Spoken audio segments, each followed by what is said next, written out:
Hello, ladies and gentlemen. Welcome to the fourth episode of the Fish Talks Junior podcast. In today's episode, I have another very special guest with us. Say hello to Tulip. Hi, Tulip. How are you? I'm good, thank you. Could you please introduce yourself? I'm Tulip. I'm a student at Muses College. I'm in 8th grade. There's three members in my family. My hobby is to listen to music, and my ambition is to be a medical doctor when I grow up. Damn. That was the first time someone said a doctor. Because these generation kids never tell doctor. They always say YouTuber, gamer, or something else. It's very rare that you get doctor, engineer, lawyer, the traditional Yeah. ambitions. hmm So it's so nice to hear that. What inspired you to choose doctor as your ambition? My mom ended her career when I was in like 4th grade. So she devoted her entire career to me and she wanted to take care of me and, be around me more often. And so she gave up her career basically for me. And growing up, it really felt like I should become a doctor because my mom is obviously an incredible one. She's very educated and she really inspired me. So, yeah. And finish the book she started Yes. by being a doctor. Yeah. Okay. If you become a doctor, what area do you wish to specialize in? Definitely internal medicine. Internal medicine. Elaborate on it a little bit. Yeah, like in that level, like with diseases and those stuff. Okay, okay. Interesting, interesting. So Mhm. maybe 10 years down the line, we'll come to you Yeah, as patients. Free consultation. yeah. Anyone. Okay. Yes. So you delivered your speech on the milestone 3.2. hmm What did you talk about? I talked about why kindness is the underrated ingredient in the modern society. Hmm. Why that topic? Uh, I had a very good story to talk about, and I think it was very important. And also, when Coach Anderson was talking about the topics that we were able to pick, it really stood out for me.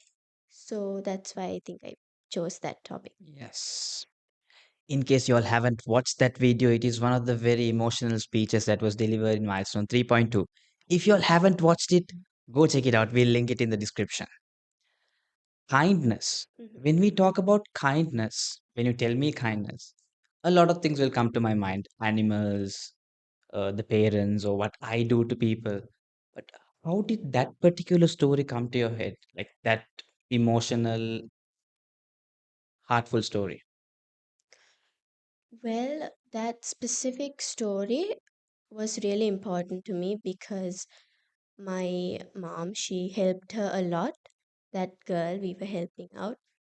And just because I've had my own experiences and I've seen a lot of people not show kindness to other people, they often think it's not important to show kindness and they don't really care about it, which is very fake because just saying a simple thank you to a person who does something kind really like it makes their day sometimes. Yes. So it's very important to show kindness. True, true. I agree with you 100%. Yeah, Kindness is the medicine that the entire world needs right now. true. Yes. Yeah. Okay. How did you discover, or why do you think you needed public speaking? How did you end up here? Well, I ended up here through my very close friend Keshali. We basically were very close. We grew up together, and her mom reached out to my mom, and they were talking about this public speaking course. At first, I wasn't really sure about taking part in it because I'm not good in public speaking at all. I like to stick to one group of friends. So, not good in public speaking. And I don't like to speak in front of people, big crowds. I'm not that type of person. And a few days later, Keshali was telling me how interesting it is, how fun Coach Anderson was, and about like if we get late to come to class, we have to sing a song.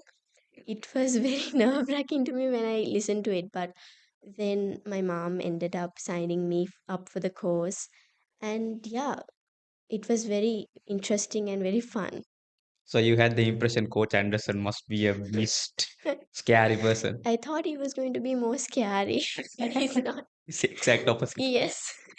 Tell us about your first day at Buffet. Like you came with that all that fear and Yes. that thing, and this man walks in.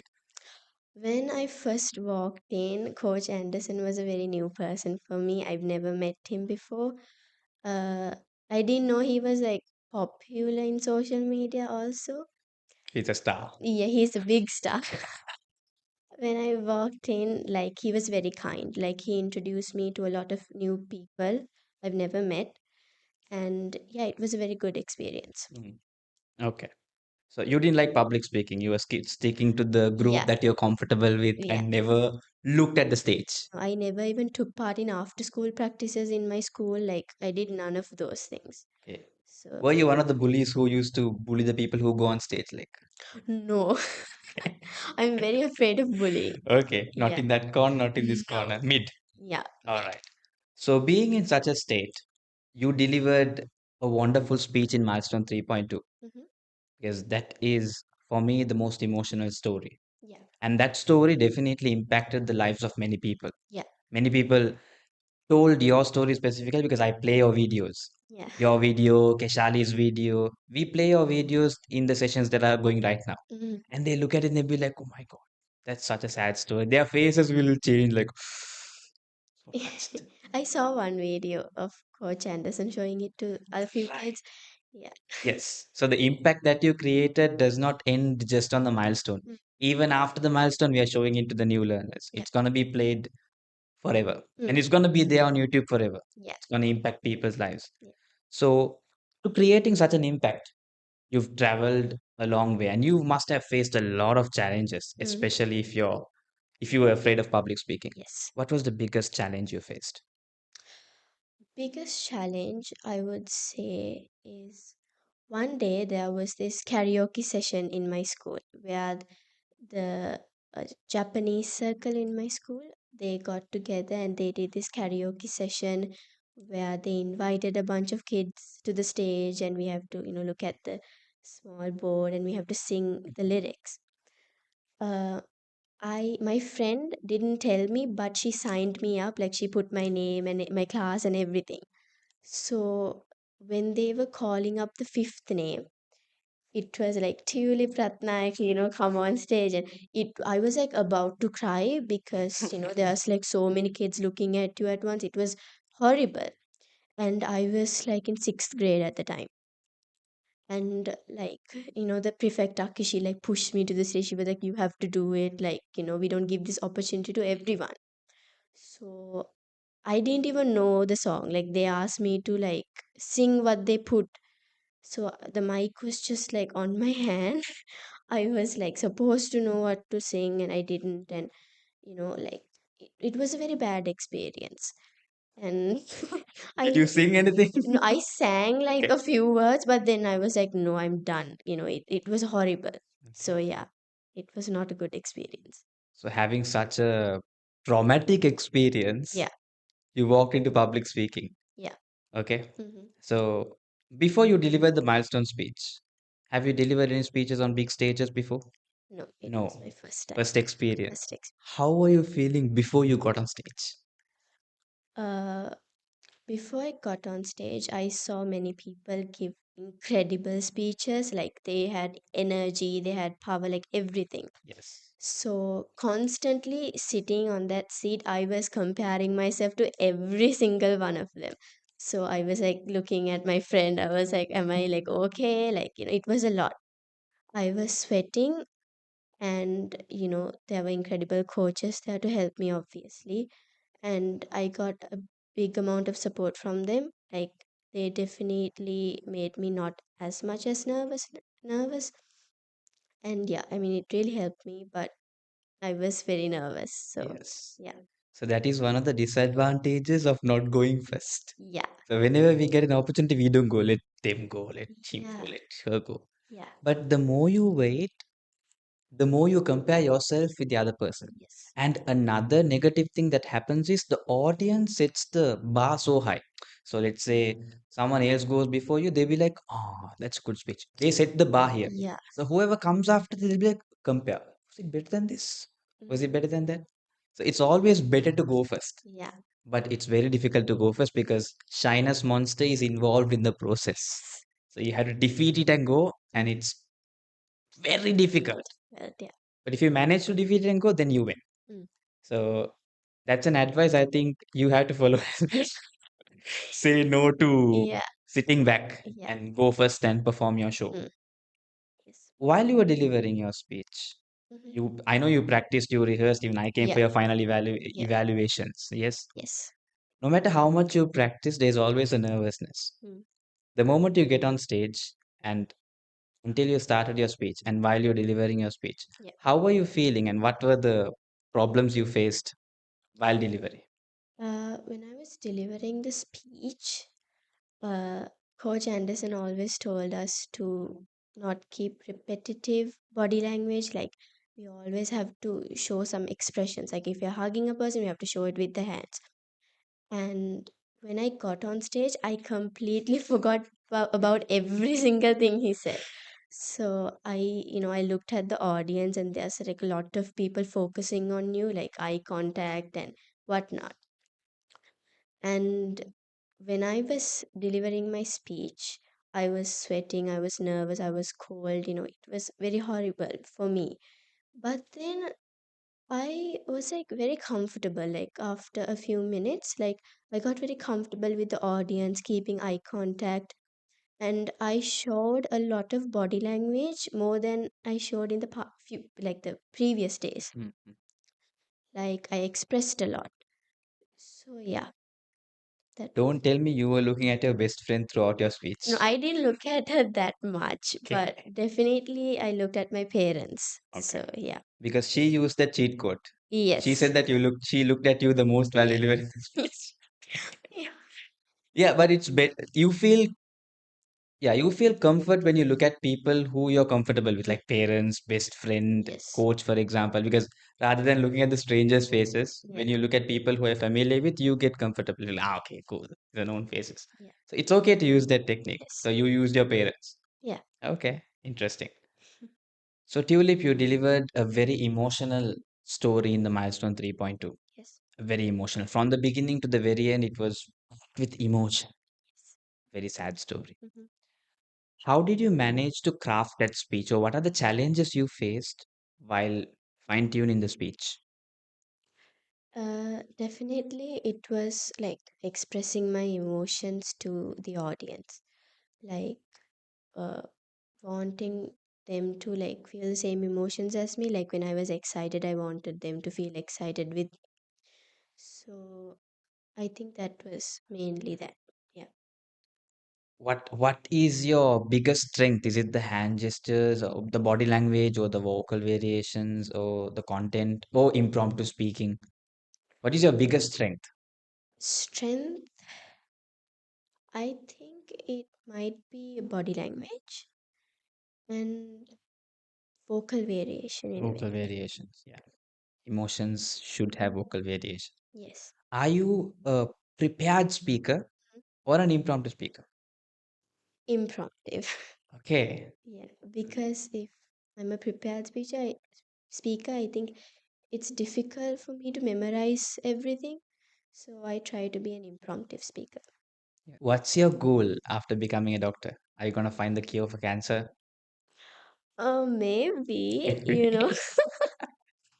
but no, I think definitely to be a very helpful doctor to the patients and, yeah, Yes. Thank you so much. yeah. So, Tulip, Hmm. what is the most fun thing to do at a pufferfish classroom? Is it the modules, or is it the games, or is it the speeches? What is your favorite fun memory? My fun memory is definitely the games, like the guessing games, like, tap you and everything. Like, it's very fun when we try to guess what the people are saying. It's very funny, sometimes we break out laughing. So yeah, it's very interesting. Awesome. Yeah. Uh, what is one thing Hmm. textbooks will not teach you about public speaking? uh Textbooks have a very specific way of expressing about public speaking, but if you like actually experience it, and if you like take in a 3-month course like this, you would learn a lot more than in textbooks. Like you will have experiences. Like rather than reading a book, it's definitely more fun and upbeat, and it definitely helps you get rid of the scaredness, the shyness, the nervousness. So yeah. Yes, yes. So, Tulip, in pufferfish, we follow active learning mechanisms Yes. instead of passive. So, passive, and the difference between passive and active is passive is where we teach you. You go to YouTube video, it's a one-way communication. They teach you stuff like do body language, do vocal variations. Yeah. But at pufferfish, we assign you into groups, and Yes. sometimes we'll be like, Tulip, come and teach the session. Yes. Is it important, or has it made an impact, or is it the same as active? So passive. It definitely made an impact. Like if you do like a group work and you ask me to like come and explain about this, it definitely improves my level of public speaking. Like I can definitely talk about my experiences with my group members, or the other groups can listen and get like, like, Yeah, get your yeah, experiences like an and stories. experience, yeah. Yes, yes. And yeah, so that's Perfect, perfect. Thank you so much, Tulip, for joining with us in today's podcast. Do you wish to share anything that I missed to answer, like missed to ask you about any experience, stories? uh I don't think so, no. Okay, Yeah. awesome. Shall we get into an activity? Sure.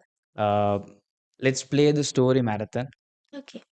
We'll build a story, but each of us are gonna add only one word for it. Okay. You know the story. Yeah. You know the game, not the Yeah, the story. game. Yeah. Obviously. Start. I Am going to school, and playing basketball. during, Interval.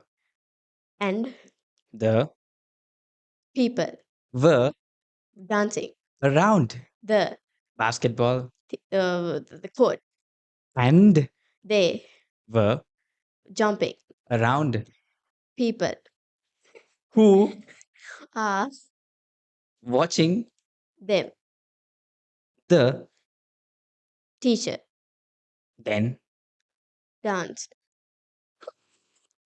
in. in the ground. That's one, two words. Oh, the Let's restart again. okay. One more round. Okay. My Mom, is uh, doctor. and She is very smart, and educated, and intelligent, I love my mom. because She, is a, chef and caretaker. caretaker of. Me.